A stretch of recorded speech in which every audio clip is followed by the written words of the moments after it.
오늘 제목 좀 따라해 봅시다. 나는 누구인가? 나는 누구인가? 네, 이게 오늘 제목이에요. 나는 누구인가? 이 토업 예배이기 때문에 항상 이렇게 사진을 일부러 제가 이렇게 우리 또 어린이들을 위해서 이렇게 준비를 하는데 이 사진 혹시 이게 어떤 사진인지 아시나요? 예, 거지일 수도 있어요, 그죠? 좀 뭔가 좀 의미가 있지 않나요? 그 밖에서 전도하시는 분.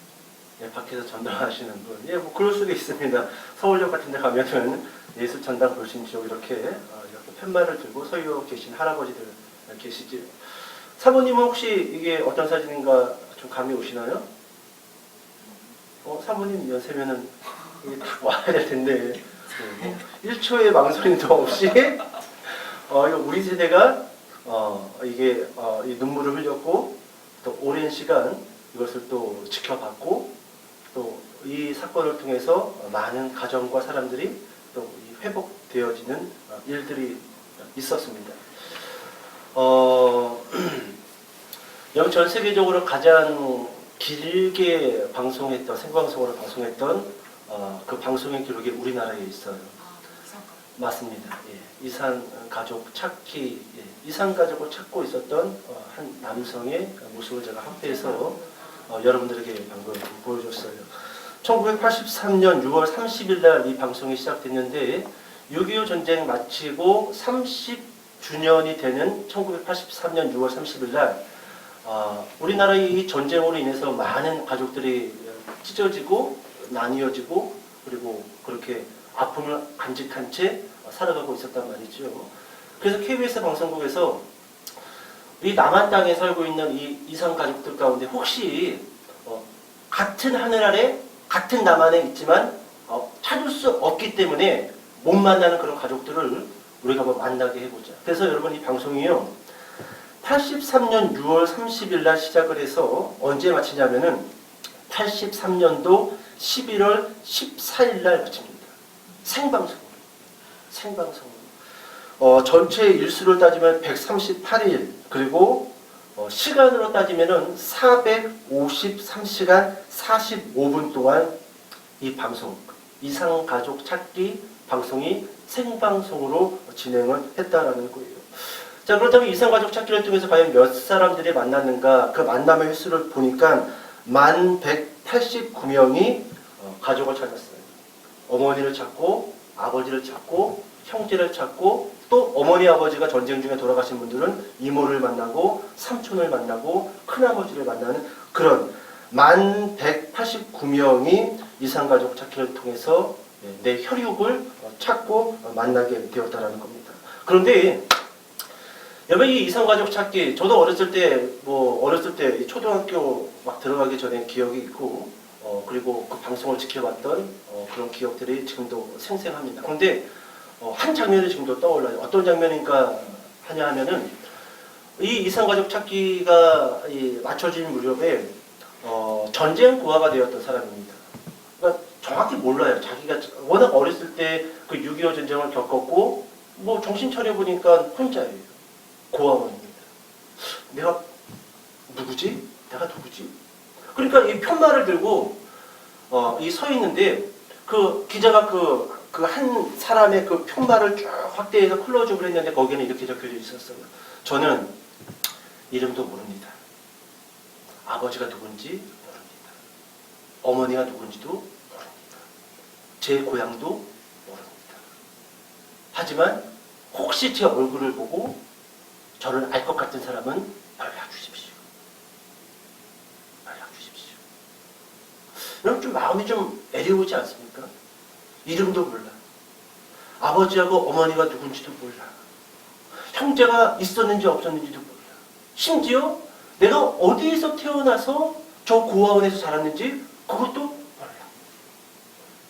여러분 오늘 말씀의 제목이 뭐라고요? 나는 누구인가?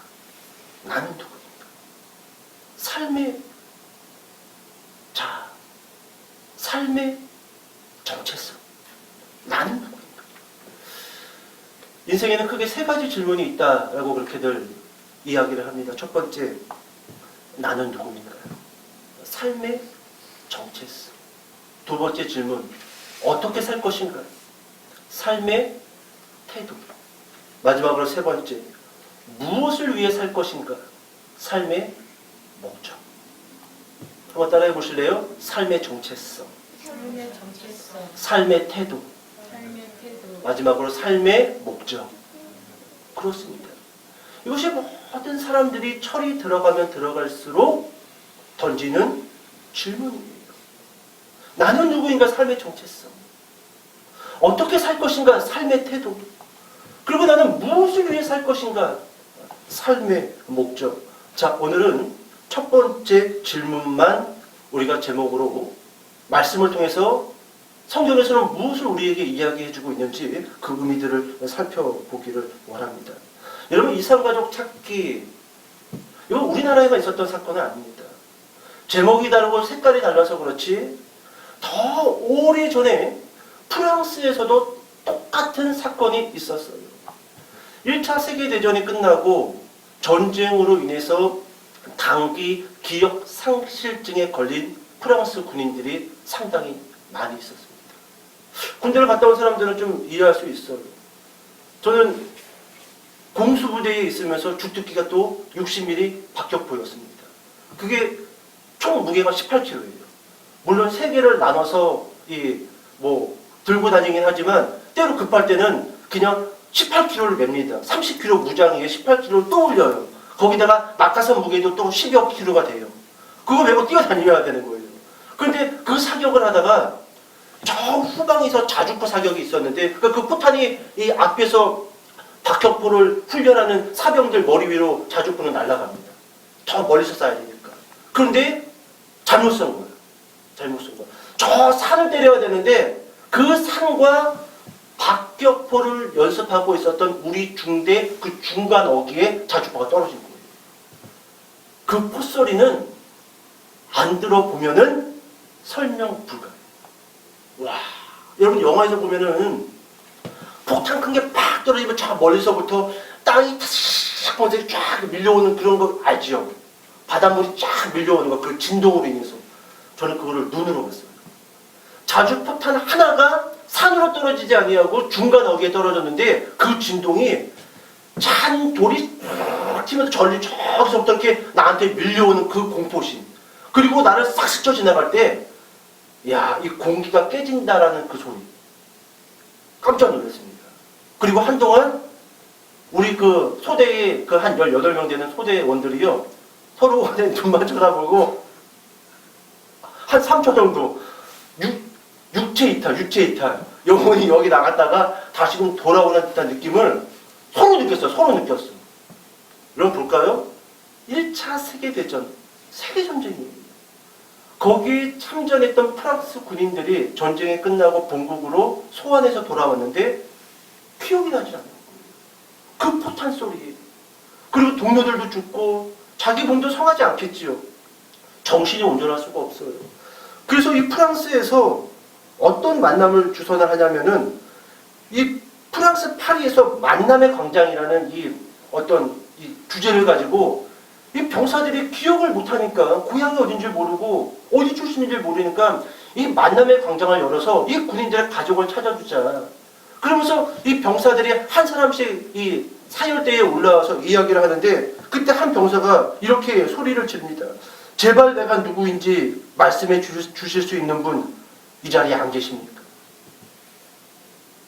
나는 누구인가? 제발 내가 누구인지 이것을 말씀해 주실 분 혹시 이 자리에 안 계십니까? 이게 한 병사의 부르짖음이었어요. 부르짖음이었습니다.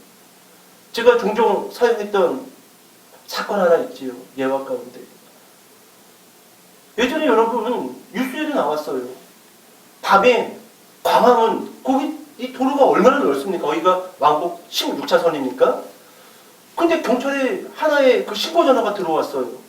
한 여자가 옷도 제대로 입지 아니하고 광화문 사거리를 막 걸어가고 있다라는 거예요. 한 여자가. 예. 그래서 경찰이 가가지고 그 여자를 잡았어요. 그리고 경찰서로 데리고 와서 조사를 해보니까 이 여자 이 직업이 뭐냐 하면은 의사예요, 의사. 의사입니다. 근데 이 여자는 자기 직업도 모르고 이름도 모르고 어디에 살고 있는지 아무것도 기억을 못하고 있는 거예요. 마약을 한 것도 아니고 술을 마신 것도 아니고. 근데 경찰이 더 조사를 해보니까 얼마 전에 이 여자가 자기 아들과 함께 운전하고 가다가 사고가 났는데 아들이 죽어버려요. 본인만 산 거예요. 정상적인 어머니라고 한다면 정신이 온전할 수 있을까요? 나만 살고 아들은 죽었어. 유치원 다니는 아들은 죽었어. 나만 살고. 그러니까 이 의사가 단기 기억 상실증에 걸려버린 거예요. 옷도 입지 않고 가까운 거리를 막 미친 여자처럼 그렇게 막 뛰고 걷고 웃고 막 그러고 있었다는 겁니다. 나는 누구인가? 오늘 저는 이 마태복음 4장 1절부터 4절의 말씀을 통해서 우리 스스로에게 좀 이렇게 질문을 던졌으면 좋을 것 같습니다. 나는 누구인가? 여러분 스스로에게, 여러분 자신에게 질문을 좀 던져보세요.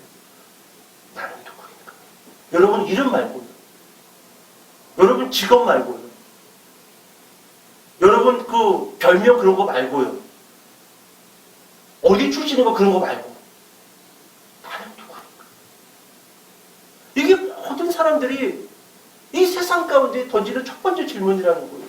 정말로 나는 누구인가? 오늘 본문에서 이 나는 누구인가라는 이 질문에 대해서 어떻게 예수님이 우리에게 이 답을 주고 있는지 우리 잠깐 살펴보고 좀 설교를 정리해 볼게요. 다시금 본문으로 돌아와서 여러분 3절 말씀을 한번 읽어볼게요. 3절 말씀. 자, 큰 목소리 우리 세연이 정신 차리고 세경이도 아빠만 쳐다보지 말고 성경책을 보라고. 3절. 자, 시작.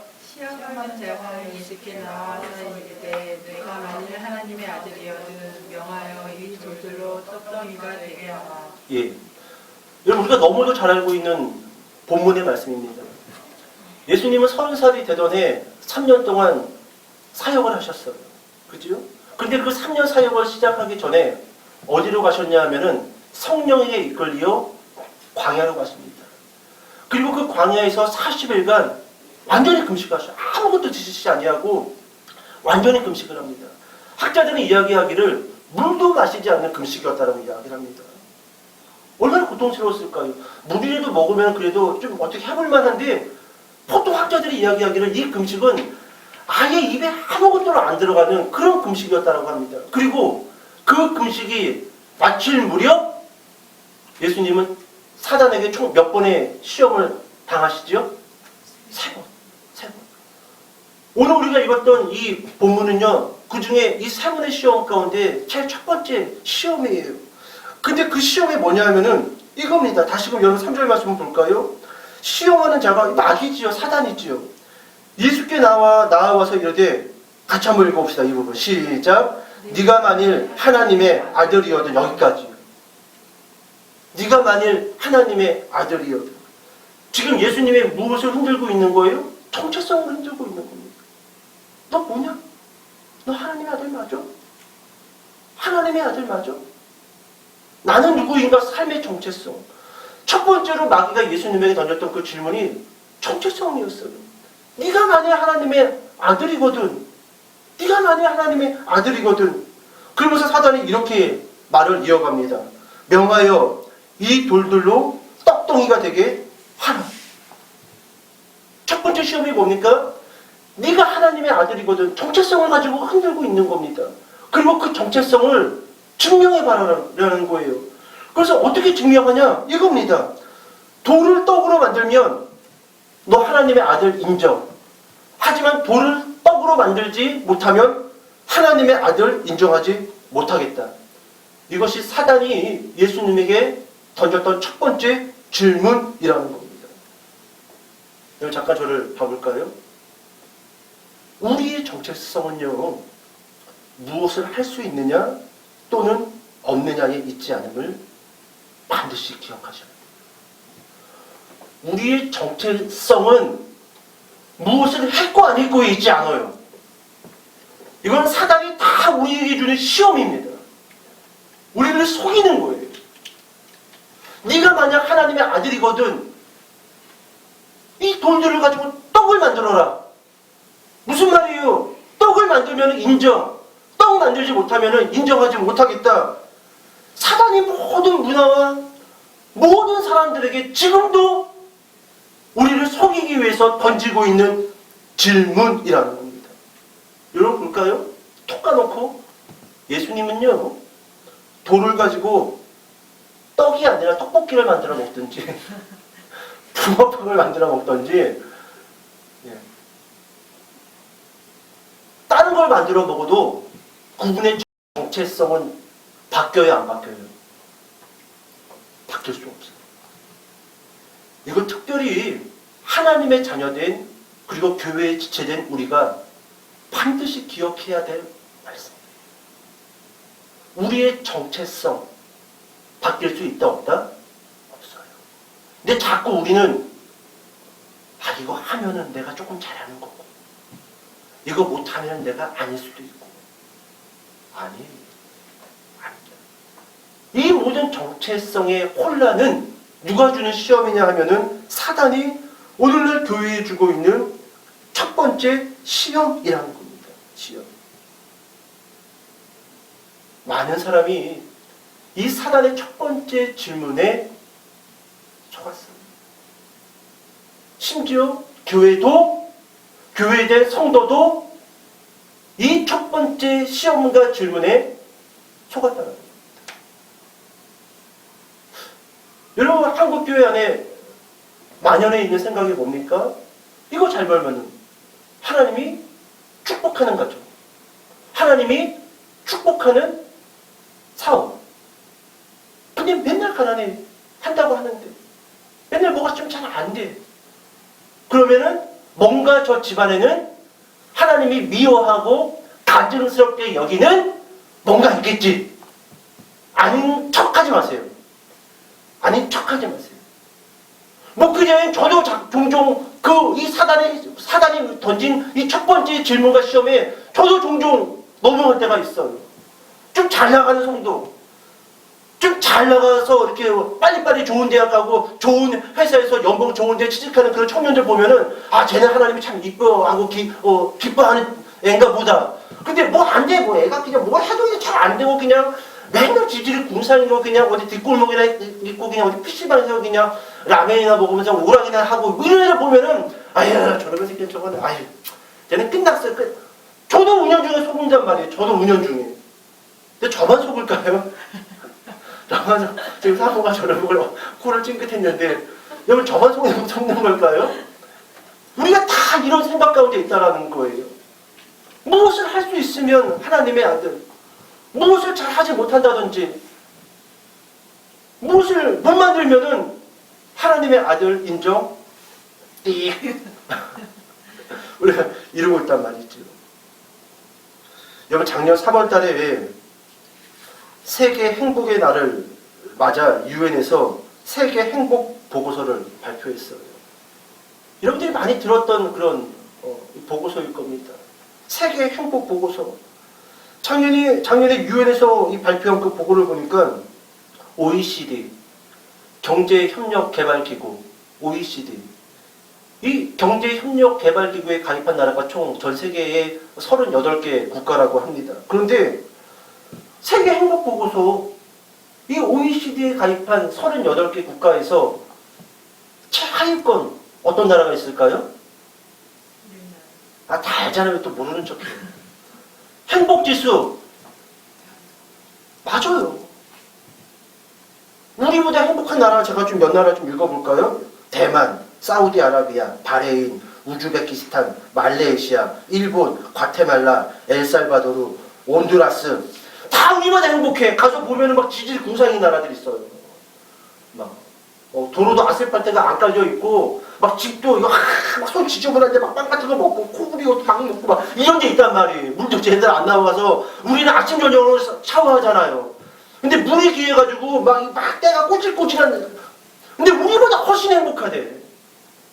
여러분, 하루에 2번, 3번 샤워할 수 있는 그런 나라가 과연 몇 나라가 될까요?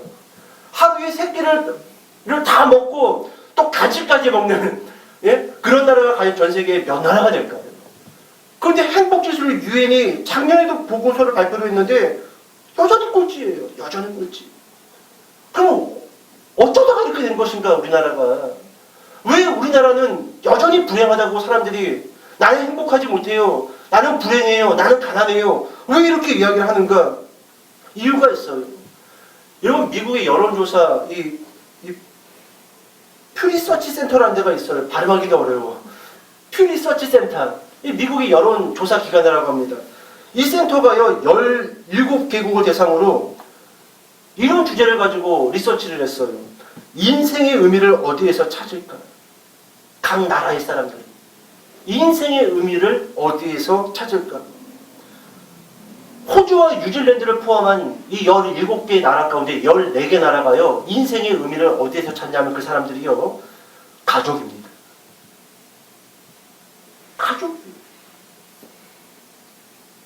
가족이 두고 있어요. 여러분은 인생의 의미를 가족에 둡니까? 아니면은 다른 거에 두고 있습니까? 가족도 일단 제껴놓고 우리는 심지어 가족까지 죽여버리잖아요. 나의 이득과 나의 성공을 위해서. 가족도 무시하잖아요. 근데 여러분 호주와 뉴질랜드를 포함한 14개 국가, 17개 국가 가운데 14개 국가는요. 어디에다가 인생의 의미를 두고 있냐면 가족이라는 거예요. 가족. 스페인. 예, 스페인. 레알 마드리드, 바르셀로나가 있는 이 스페인. 이 스페인은 인생의 의미를 어디에다 두고 있냐면 건강입니다. 건강. 그러니까 아무래도 운동하는 일에 더 열심을 두겠지요. 뭐 등산을 한다든지 아니면 뭐 자전거를 탄다든지 헬스를 한다든지 뭐 요가를 한다든지 건강에 두고 있어요. 이 중국과 요즘 한참 시끄러운 나라 대만. 대만은 그 대만 국민들은 어디에다가 인생의 의미를 두고 있느냐? 사회. 우리 사회. 우리 살고 더불어가는 사회. 여기에 인생의 의미를 두고 있어요. 인생의 의미. 그러면 한국은 왜 꼴찌를 했는가? 한국은 도대체 한국 사람들은 과연 인생의 의미를 어디에다 두고 있기 때문에 맨날 꼴찌를 하고 있는가? 제가 굳이 답을 안 해도 여러분들 다 알고 있어요. 왜? 여러분들은 한국 사람이기 때문에. 뭘까요? 정확합니다. 어쩌면 이 두 사람은 한국 사람 맞아요. 딱 2개 단어였어요. 2개 단어. 돈, 성공. 어쩌면 딱딱 나오죠. 어쩌면 두 사람이 약간 닮았어. 그러니까 닮았어. 이거에 둔다라는 거예요. 이거에.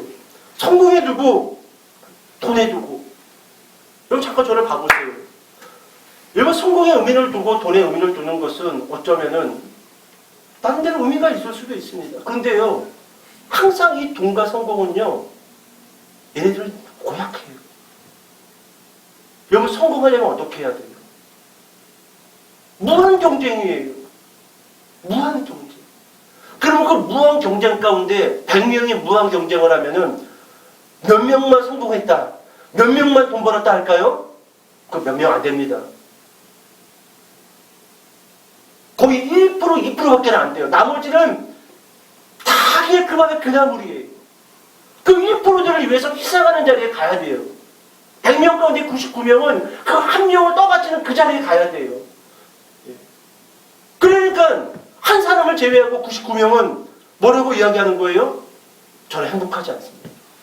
인생의 의미를 어디에 뒀으니까? 어디에 뒀으니까? 돈. 어쩌면 이 한국 사람 같은 이라고. 성공과 돈에 뒀기 때문에 모든 걸 그 관점으로 생각한다는 거예요. 성공하지 못했으니까 불행해. 가족이 멀쩡한데도 돈이 없으니까 나는 불행해. 먹고 사는데 아무 문제가 없는데도 우리는 여전히 그렇다라는 거예요. 스페인 사람들 보세요. 성공도 아니고 돈도 아니고 건강이에요. 건강. 내가 좀 돈이 좀 부족해도 내가 뭐 고위직에 올라가지 않았다 할지라도 그래도 내가 오늘 열심히 운동하고 팔다리 쓸 수 있고 일할 수 있고 건강하구나. 만족한다. 우리는 완전 생각이 다르다라는 거예요. 여러분 언제 시간 되면은 그 책 한번 읽어보세요. 행복한 나라의 조건. 행복한 나라의 조건. 많이 어렵지 않아요. 그냥 글자도 큼직큼직하고 여기에서 보면은요. 이 덴마크 이 사람들에 대해서 이야기를 하는데 이 덴마크 사람들은 이렇게 이야기한다고 합니다. 자신을 특별히 여기거나 우수하게 생각하지 않는다라는 거예요. 우리나라 사람들은 조금만 뭐가 좀 되면은 내가 좀 됐지. 이쯤 되면 됐어. 딱 어깨가 으쓱 올라가지요. 근데 덴마크 사람들은 자랑은 금기. 자랑은 금기. 자신을 특별히 여기거나 우습게 생각하지 않는다는 거. 사람들 만날 때 절대로 자랑하지 않는다는 거. 우리는 만났다 하면은 이번에 우리 애가 서울대 들어갔잖아. 그냥 조금 했는데 됐어. 이번에 우리 남편이 연봉이 1억 5천 됐잖아. 맨날 자랑질해, 맨날 자랑질. 우리 사모도 기억을 해요. 예전에 서울에서 사역을 할 때 교회 예배 끝나고 점심때 이 나이 드신 권사님들 식사하고 나면은 그 방에, 그 따뜻한 방에 들어가가지고 맨날 자식 자랑하는 거예요. 맨날 자식 자랑. 그래가지고 목사님이 하루는 광고 시간에 오늘부터 자식 자랑하는 권사님들은 벌금 10,000원 내야 됩니다. 그랬더니 진짜 그 한 권사님이 10,000원 내고 자랑하더래요. 10,000원 내고 일단 자랑 한 발 장전. 이야. 근데 그 권사님 아들이 좀 잘 나긴 했어요. 우리나라의 그 유수한 대기업의 이사였으니까. 잘 나갔어요. 잘 나갔어요. H그룹. 10,000원 내고 자랑을 하더래. 그러니까 10,000원 내고. 뒷목 잡고 쓰러졌어요. 목사님하고 저하고. 이야, 이거 우리가 막을 수 있는 게 아니다, 이거는. 막을 수 있는 게 아니다. 여러분, 덴마크 사람들은 자랑을 금기. 제가 예전에 그 덴마크 이 어디 강변에 앉아있는 그 20대 남자애들, 여자애들을 취재했던 것들을 본 기억이 있어요. 근데 그때 한 여자의 그 20대 그 덴마크 여자애가 이런 얘기를 했습니다. 자랑은 나쁜 짓이에요. 우리나라에서는 아무도 그런 짓을 하지 않습니다. 우리가 상상할 수 없는, 우리가 감히 떠올릴 수 없는 생각을 가지고 있어요. 뭐라고요? 자랑은 나쁜 짓이에요. 다른 사람을 귀찮아하게 하니까. 누구나 자랑하지 않는데. 근데 여러분 그 청년들이 되게 웃긴 게 얘가 어디 사는지 전 몰라요. 분명 여러분 더 나은 집에 살고 있는 애들이 있을 거 아니에요. 누구는 뭐 어디 집 반지하 방에 살지만 누구는 뭐 푸르지 뭐 이런데 힐스테이 뭐 이런 데 있잖아요. 뭐 50평짜리 뭐 아파트가 20억 30억짜리. 근데 철저하게 덴마크 젊은이들은 그런 거 자랑하지 않는다는 거예요. 그런 거 자랑하는 것은 나쁜 겁니다. 아무도 그런 짓을 덴마크 젊은이들은 하지 않습니다. 하지 않습니다. 깜짝 놀랐어요. 여러분 보세요. 한 사람의 정체성. 나는 누구인가? 여러분 떡덩이 만드는 것이 기준이 될 수가 있을까요? 될 수 없다라는 거예요. 이게 오늘 예수님이 마귀에게 받았던 첫 번째 시험과 질문의 대답이었어요. 하나님의 아들이거든. 하나님의 아들이거든 돌을 떡덩이로 만들어라. 웃기지도 않는 소리 하지 마. 웃기지도 않는 소리 하지 마. 떡을 만드는 것이 내가 하나님의 아들 되는 기준 될 수 있다 없다? 없다라고 딱 못 박아버리는 거예요. 자, 또 예수님의 대답을 이어서 좀 봅시다. 4절 말씀입니다. 4절 말씀. 큰 목소리를 읽어볼게요. 4절. 자, 시작. 예수께서 대답하여 이르시되 기록되었으되 사람이 떡으로만 살 것이 아니요 하나님의 입으로부터 나오는 모든 말씀으로 살 것이라 하였느니라 하시니. 아멘. 아멘. 여러분 4절 후반부에 보니까 하나님의 입으로부터 나오는 모든 무엇으로? 말씀으로 살 것이라. 이제 여러분 설교 좀 정리해 볼게요. 나는 누구인가? 삶의 정체성. 우리는 그 정체성을 어떻게 찾을 수 있는가? 특별히 한국 사람들은 그 정체성을 돈과 성공으로 찾으려고 했어요. 그게 기준이었습니다. 돈을 많이 버는 것이 나의 정체성을 찾는 것이다. 성공하는 것이 나의 정체성을 찾는 것이다. 아니에요. 예수님의 첫 번째 대답은 하나님의 입으로부터 나오는 모든 말씀으로 살 것이다. 이거 여러분 이런 말씀입니다. 하나님의 말씀을 붙들 때 나는 나 될 수 있고 하나님의 말씀을 붙들 때 우리는 우리 될 수 있고 교회는 교회 될 수 있고 하나님의 말씀을 붙들 때 엄마는 엄마 될 수 있고 아빠는 아빠 될 수 있고 자녀는 자녀 될 수 있다라는 거예요. 정체성 찾을 수 있다라는 겁니다. 자, 이거 이야기하고 좀 설교를 정리해 볼게요. 여러분, 애굽의 종살이로 잡혀 있었던 이스라엘 백성들, 하나님이 모세를 부르시고 출애굽을 시킵니다. 한 200만 정도로 보고 있어요. 그 인원을 대충. 그들의 목적지는 어디였지요? 가나안이에요. 그런데 수식어가 있었어요. 젖과 꿀이 흐르는 가나안 땅이었습니다. 그리고 그들은 가나안 땅을 향하여 걸어갑니다. 아마 이스라엘 백성들은 이런 생각을 했을 겁니다. 광야, 물이 없었어요. 그래서 하나님이 물을 주시지 않으면 마실 수 없었습니다. 고기 없었지요. 하나님이 메추라기 때를 보내줘야지 고기를 먹을 수 있었단 말이죠. 근데 그들의 목적지는 가나안 땅이에요. 젖과 꿀이 흐르는. 우리가 가나안 땅만 들어가면 우리는 행복할 수 있을 거예요.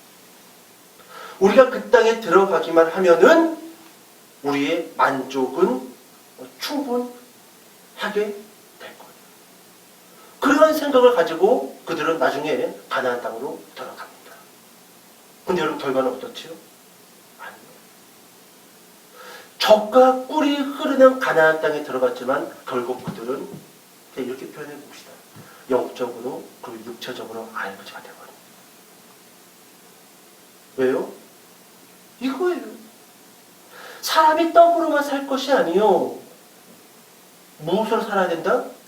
하나님의 말씀. 떡이 필요 없다라는 게 아니에요. 떡을 먹어야지 살지요. 우리 육체가 떡 안 먹고 맨날 성경 말씀 읽으면 아유 배부르다 이런 사람은 빨리 병원에 가서 정신건강 진단을 받으셔야 돼요. 예수님이 떡을 무시한 게 아니에요. 돈을 무시하고 성공을 무시한 게 아니에요. 근데 그걸로는 안 된다는 거예요. 그거 필요하지만 거기에 정말로 우리의 기쁨과 만족과 그리고 회복이 있다라고 착각하지 말라는 거예요. 그거 그냥 어느 정도만 하라는 거예요. 어느 정도만. 정말로 우리의 생명은, 정말로 우리의 만족과 기쁨은 떡이 아니라 뭐라는 거예요? 하나님의 말씀이라는 겁니다. 근데 이스라엘 백성이 광야를 지나가면서 가나안 땅에만 들어가면 우리는 행복할 수 있어요. 우리는 만족할 수 있어요. 근데 성경이 그렇게 말해주고 있어요? 아닙니다. 이스라엘 백성들은 떡이 많이 나오는 젖과 꿀이 흐르는 그 가나안 땅에 들어가서 떡만을 바라봤던 겁니다. 그래도 광야에 있을 때는 없으니까 누굴 의지했던 거예요? 하나님을 막 부르짖잖아요. 그냥 어거지를 해도 하나님은 그걸 원했던 거예요. 너희들 그래 물 줬고 고기 줬어. 그런데 너희들 잘 봐라. 이걸 누가 줬냐? 나다 나. 그러니까 물과 고기에 집중할 게 아니라 나에게 집중하면은 물도 줄 것이고 고기도 줄 거라는 거예요. 근데 우리는 자꾸 그걸 놓친다라는 거예요. 이게 사단이 우리에게 주는 시험이라는 겁니다. 에이 그래도 좋은 대학 들어가고 나서 일단 교회 열심히 생활하는 게 맞는 거 아닌가? 이치적으로? 일단 좀 성공하고 나서 좀 신앙생활 깊이 있게 하는 게 이치적으로 아니라는 거예요. 그게 다 사단이 우리에게 주고 있는 시험이라는 거예요. 시험이라는 겁니다. 여러분 오늘 사람이 떡으로만 살 것이 아니에요. 여러분 이 말씀이 어디에 기록되어 있는 말씀이냐 하면은 말씀을 찾아봅시다. 신명기 8장으로 넘어가 보세요. 신명기 8장. 신명기 8장 2절하고 3절.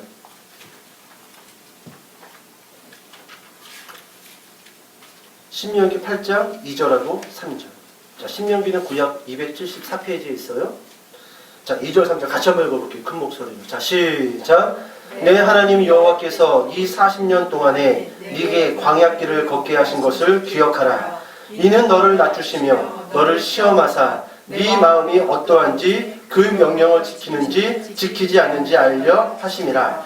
너를 낮추시며 너를 줄이게 하시며 또 너도 알지 못하며 네 조상들도 알지 못하던 만나를 네게 먹이신 것은 사람이 떡으로만 사는 것이 아니요 여호와의 입에서 나오는 모든 말씀으로 사는 줄을 네가 알게 하려 하심이니라. 아멘.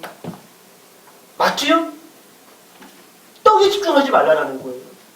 떡이 필요 없다라고 말하는 게 아니에요.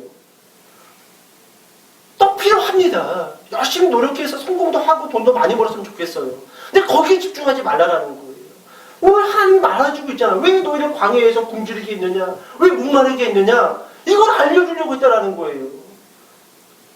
우리는 자꾸 속고 있어요, 지금도. 뭔가 내가 열심히 해야지 뭔가 좀 세상의 불을 누릴 수 있는 거 아닌가? 물론 맞아요. 근데 하나님의 백성들은 거기에 포커스를 맞추면 안 돼요. 하나님이라는 거예요. 자꾸 하나님의 포커스를 맞추라는 거예요. 포커스를. 하나님의 입으로부터 나오는 모든 말씀으로 살 것이다. 여러분, 이 말씀, 모세가 가나안 땅 들어가기 전에 그 모압 평지에서 이스라엘 백성들을 앉혀놓고 했던 설교 말씀이에요. 마지막 설교예요. 마지막 설교. 마지막 설교. 모세는 알았던 겁니다. 이 백성이 저기 들어가면 분명 얘들 떡에만 관심을 줄 텐데 뭔가 내가 그것을 이루려고 하나님을 버리고 떡 모으는 일에 온갖 신앙도 팔아버리고 예배도 팔아버리고 다 팔아버릴 텐데 모세가 주는 마지막 고별 설교예요. 마지막 고별 설교. 광야 지나오면서 우리가 충분히 경험하지 않았느냐. 떡만 쳐다보면 큰일 납니다. 우리가 살 수 있는 것은 떡으로만 아니요 하나님의 말씀입니다.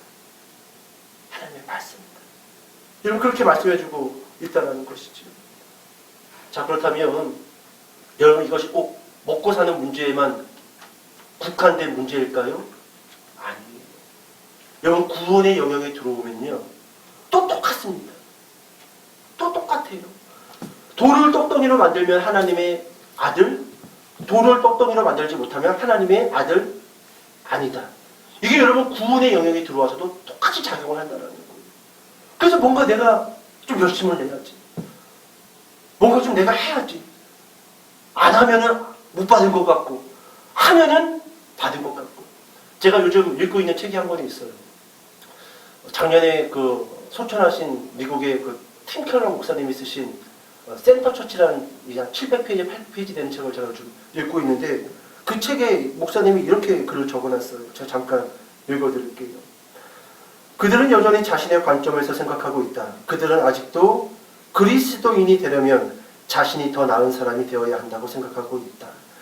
굉장히 겸손해 보이긴 하지만 그것은 악마의 거짓말이며 믿음을 부인하는 것이다.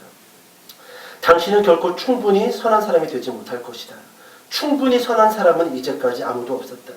기독교의 구원의 핵심은 주님만이 충분히 선하시며 나는 그분 안에 있음을 고백하는 것이다. 맞죠? 맞죠? 우리는 자꾸 선하려고 해요. 물론 선하려고 노력을 해야죠. 근데 거기에 구원의 당락이 결정 짓지 않는다는 거예요. 거기에 기준이 있지 않다는 거예요. 모든 구원은 하나님이 이루신 거고 그냥 우리는 믿음으로 그 은혜를 누리는 거예요. 누리는 거란 말이죠. 그러니까 이 구원의 영역 안에 들어와서도 똑똑이를 만들면 내가 교회에서 뭔가 좀 하면은 내가 뭔가 좀 의지를 발휘해서 죄 안 짓고 뭔가 예배도 좀 더 많이 드리고 성경도 더 많이 읽으면은 그게 꼭 내 구원받은 어떤 작용으로 되는 거 아닌가? 우리는 이렇게 생각한다라는 거예요. 아니에요. 모든 것은 하나님으로부터 우리가 값없이 믿음으로 그 은혜를 누리게 된다는 거예요. 하나만 더 읽어줘 볼게요. 그 책에 있는 내용을 제가 발췌했는데 복음은 1차적으로 어떤 삶의 방식이 아니다. 복음은 우리가 행하는 무엇이 아니라 우리를 위해서 행해진 무엇이며 우리가 반응해야 하는 어떤 것이다. 복음은 우리가 행하는 무엇이 아니라는 거예요. 우리를 위해 행해진 것이며 우리는 거기에 믿음으로 반응만 하면 되는 거다. 마찬가지입니다. 여러분 우리의 삶의 정체성 그리고 우리의 이 영혼의 정체성 그 기준은 우리에게 있지 않습니다. 자꾸 사단은 우리에게 있다. 떡덩이에 만드는 일에 있다라고 우리를 속이지만 오늘 예수님이 사단에게 던졌던 그 대답의 말씀처럼 사람이 떡으로만 살 것이 아니요 하나님의 입으로부터 나오는 모든 말씀으로 살 것입니다. 여러분 말씀을 통해서 삶의 정체성을 공고히 하시고 그리고 구원의 정체성도 흔들리지 아니하고 진리 안에서 기뻐하고 자유하는 저와 여러분 되시기를 주님의 이름으로 축복합니다. 기도하겠습니다.